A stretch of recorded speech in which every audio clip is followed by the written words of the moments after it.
Welcome back, and now for the news in detail. 6 people have been killed in a shootout near a grocery store in the northeastern US state of New Jersey. Police say one of their officers and 3 bystanders died in the gun battle in Jersey City.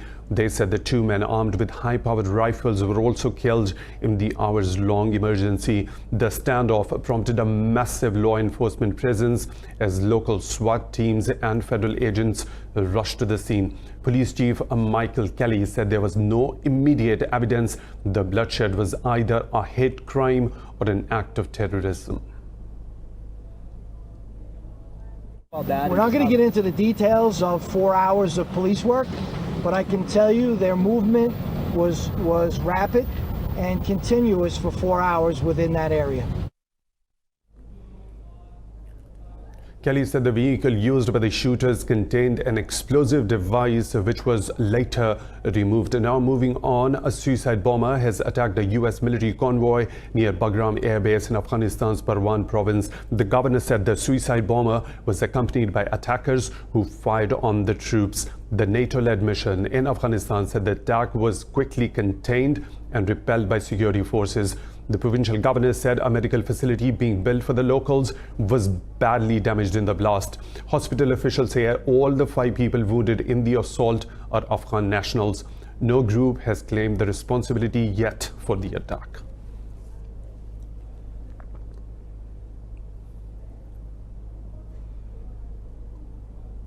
President Donald Trump has warned Russia not to interfere in the 2020 US elections. The president was meeting Russia's Foreign Minister Sergei Lavrov in the Oval Office. Trump also discussed Iran, North Korea and arms control with the Russian Foreign Minister. Lavrov said Moscow was ready to publish US-Russia communications to clear Moscow of election meddling charges. He said, however, Washington blocked the release of the communications.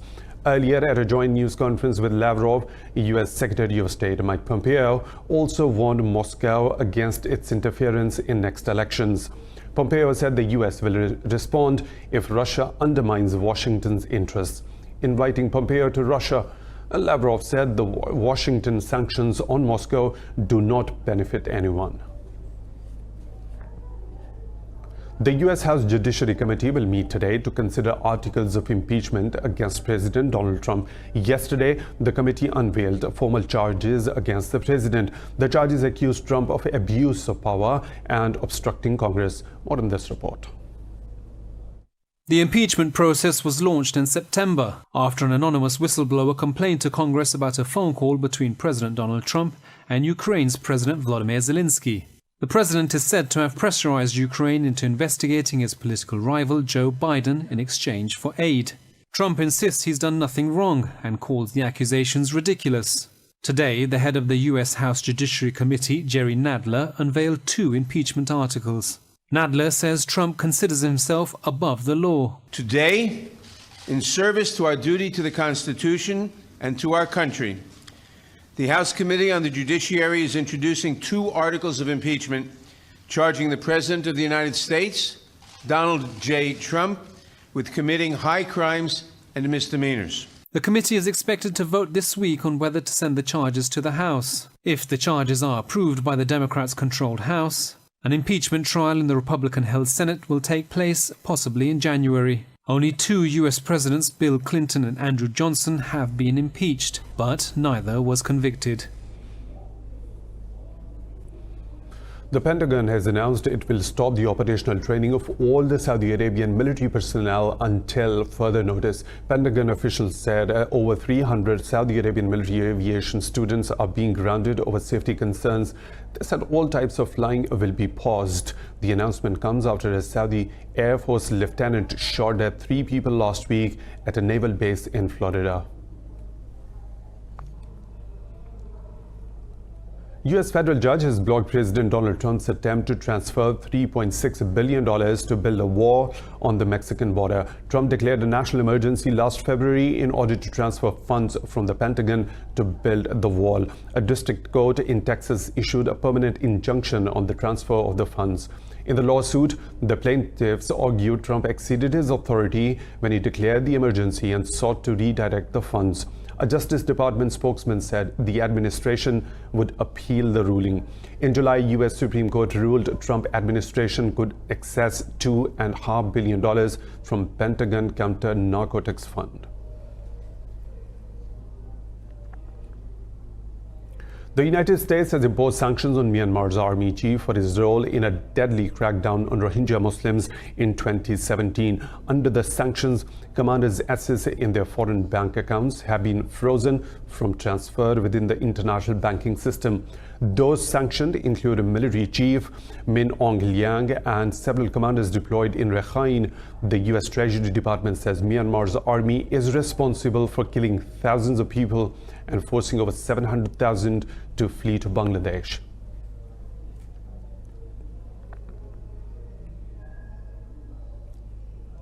In The Hague, Myanmar's state councillor Aung San Suu Kyi is set to speak out in her country's defense in a Rohingya genocide case at the UN's top court. Yesterday, on first phase of the three-day hearing, Gambia asked the International Court of Justice to act against the genocide in Myanmar. Last month, Gambia filed a petition at the World Court on behalf of the OIC. The details are in this report. Myanmar is facing a lawsuit over the killing of thousands of Rohingya Muslims in a 2017 military crackdown in Rakhine State. Nearly 700,000 people fled to neighbouring Bangladesh. Speaking before the court panel, Justice Minister Abu Bakr Tambadou demands protective measures for the community. We are signatories to the Genocide Convention like any other state. It shows that you don't have to have military power or economic power to stand for justice. We are standing for justice because it is our obligation under the convention to do so. Rohingya refugees say they're waiting for justice as the hearings begin at the International Criminal Court. As they have tortured us, we learned that there is a trial going on and we want justice. Aung San Suu Kyi knew about the genocide, but she did not ask to stop, so we want justice. Once an icon for peace, Myanmar's leader Aung San Suu Kyi appeared before the court to face genocide charges. Outside the court, dozens of Rohingya demonstrated to demand justice for victims. Hong Kong leader Carrie Lam has ruled out further concessions to the city's protesters ahead of her visit to China. She will fly to Beijing this weekend for her third annual duty visit. Lam refused to accept any further demands by the protesters. She also explained the purpose of her visit. Of course, the purpose of the duty visit is to give a full account of what has happened in Hong Kong over the past year, what the government have been doing, what more does the government want to do in the coming year, and what policy measures that the Hong Kong SL need from the central government in taking forward some of our major initiatives. Lam will be meeting Chinese President Xi Jinping and Premier Li Keqiang on December the 16th. Now moving on, the annual Gulf Arab Summit ended in Riyadh with no hopes of a thaw in a regional dispute between Saudi Arabia and Qatar. Though Qatar's Prime Minister Abdullah bin Nasser attended the meeting, there was no mentioning of the row that now spans over 2.5 years. More in this report. Saudi Arabia, the United Arab Emirates and Bahrain imposed an embargo on Qatar in June 2017 over allegations that Doha backs terrorism. Qatar, however, denies the allegations. The 40th Gulf Cooperation Council Summit was being seen as a chance to bridge the gap between the Gulf Arab nations. But there was no sign of reconciliation. At the start of the meeting, Saudi Arabia's King Salman bin Abdul Aziz called for regional unity to confront Iran and secure energy supplies. He also urged the international community to address Iran's nuclear program. Our region today is passing through circumstances and challenges that require concerted efforts to confront them as the Iranian regime continues its aggressive actions that threatens security and stability, and its supports of terrorism, something that requires us to maintain our country's safety and our people's interest. The summit ended with a pledge to boost regional security cooperation and create a financial and monetary bloc by 2025, but relationships between the Gulf and Qatar have still remained the same. In Somalia, 5 people have been killed in a terrorist attack on a hotel in Mogadishu by Al-Qaeda-backed Al-Shabaab militants. Police said all 5 attackers were also killed after a 7-hour battle. They said 11 people were wounded, including 2 members of the country's security forces. Government officials said the attack began when heavily armed gunmen overpowered security guards and stormed the upscale hotel.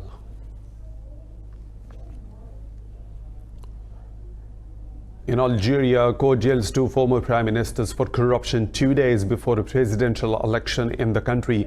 Ahmed and Abdul Malik Salal were charged with misuse of public funds and abuse of power. Oyaya, who served 4 times as prime minister, was sentenced to 15 years in prison, while Salal, who served twice, got a 12-year jail. Many former officials have been in detention as the army seeks to quell mass protests that began in February. Protesters demand the prosecution of people involved in corruption and removal of the ruling elite. More stories to follow right after a short break.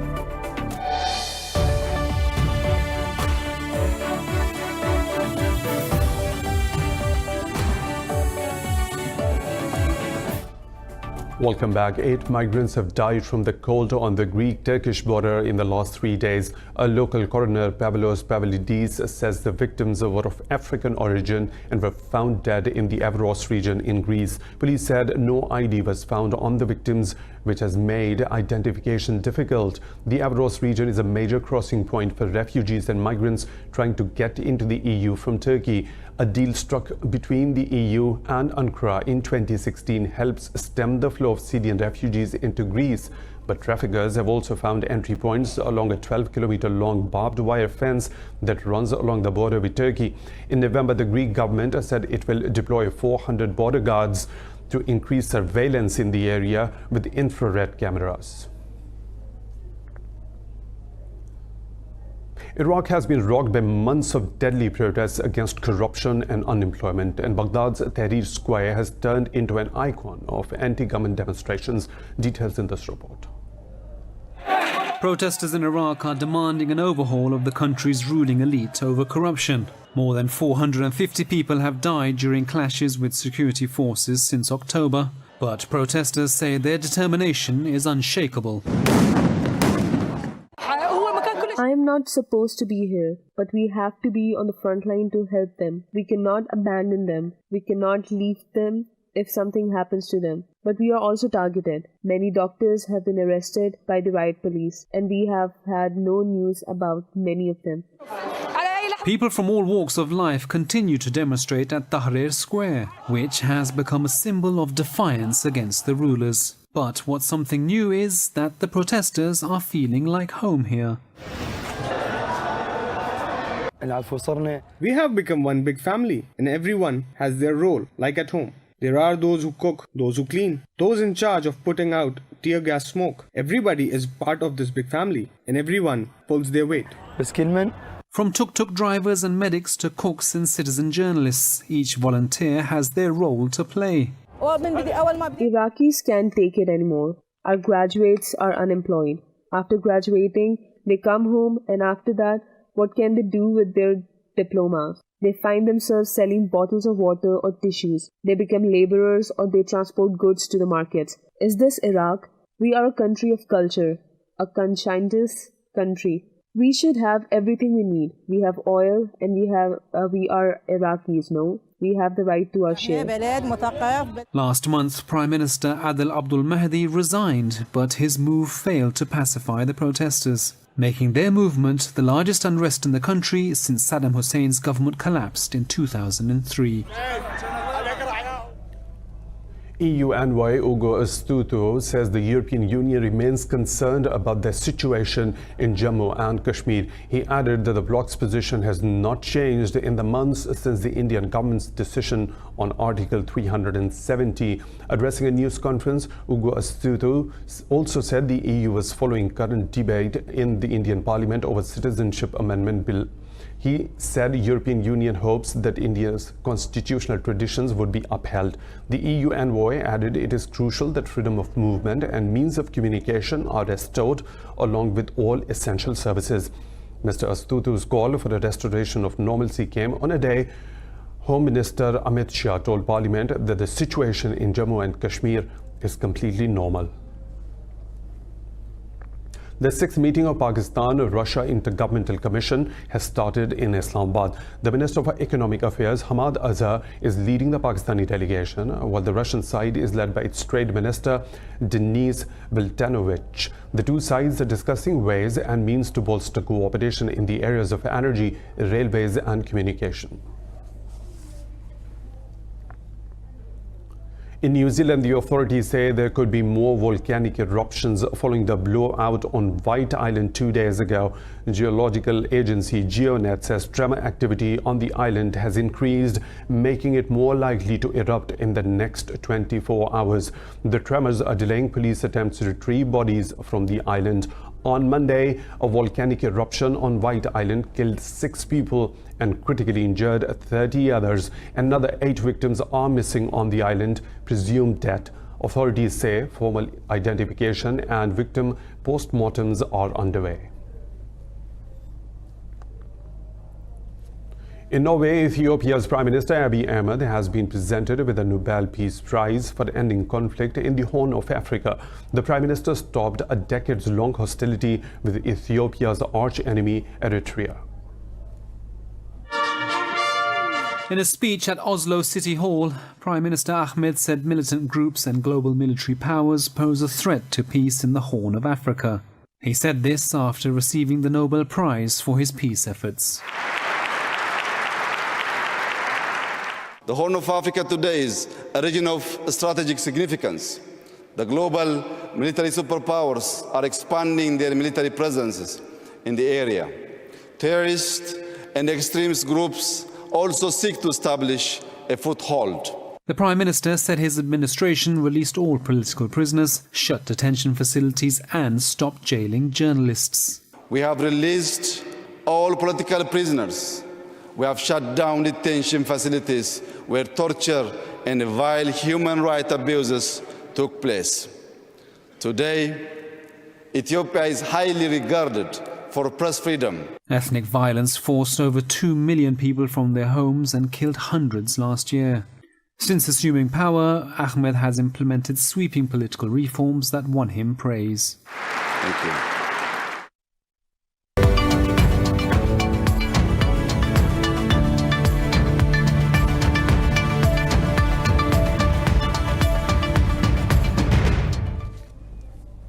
Lows on the highs of the business world now. U.S. House Democrats have successfully negotiated changes to a U.S. Mexico-Canada trade agreement. In a press conference, House Speaker Nancy Pelosi said the deal will ensure the protection of workers and the environment. Speaker Pelosi said the agreement, reached after a year of negotiation, is better than the accord proposed by the Trump administration. She called the new deal a victory for American workers.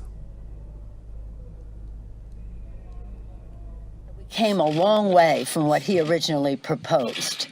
And there are some people who said, why make it look like he has a victory? Well, we're declaring victory for the American worker and what is in this agreement.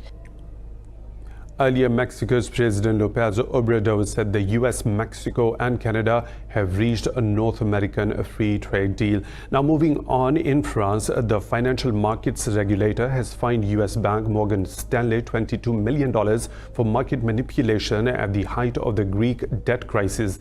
Earlier, the bank announced plans to cut 1,500 jobs worldwide. The regulator had accused the bank of manipulating the prices of French and Belgian bonds in June 2015. It said the prices were changed to cause what it called an abnormal and artificial rise in sovereign bond rates and reselling for a profit. Morgan Stanley denied manipulating markets, calling the fine disproportionate. Meanwhile, the bank has announced it will lay off 2% of its workforce because of the uncertain global economic outlook. Asian stock markets are trading mixed ahead of the U.S. Federal Reserve's interest rate decision.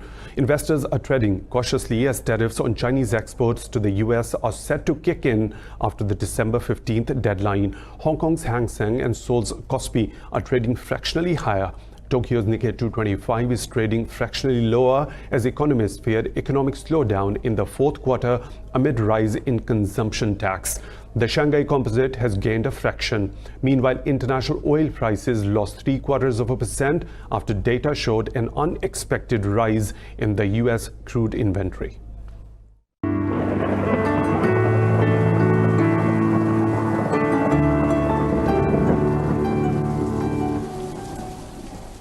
Another weather situation from around the globe.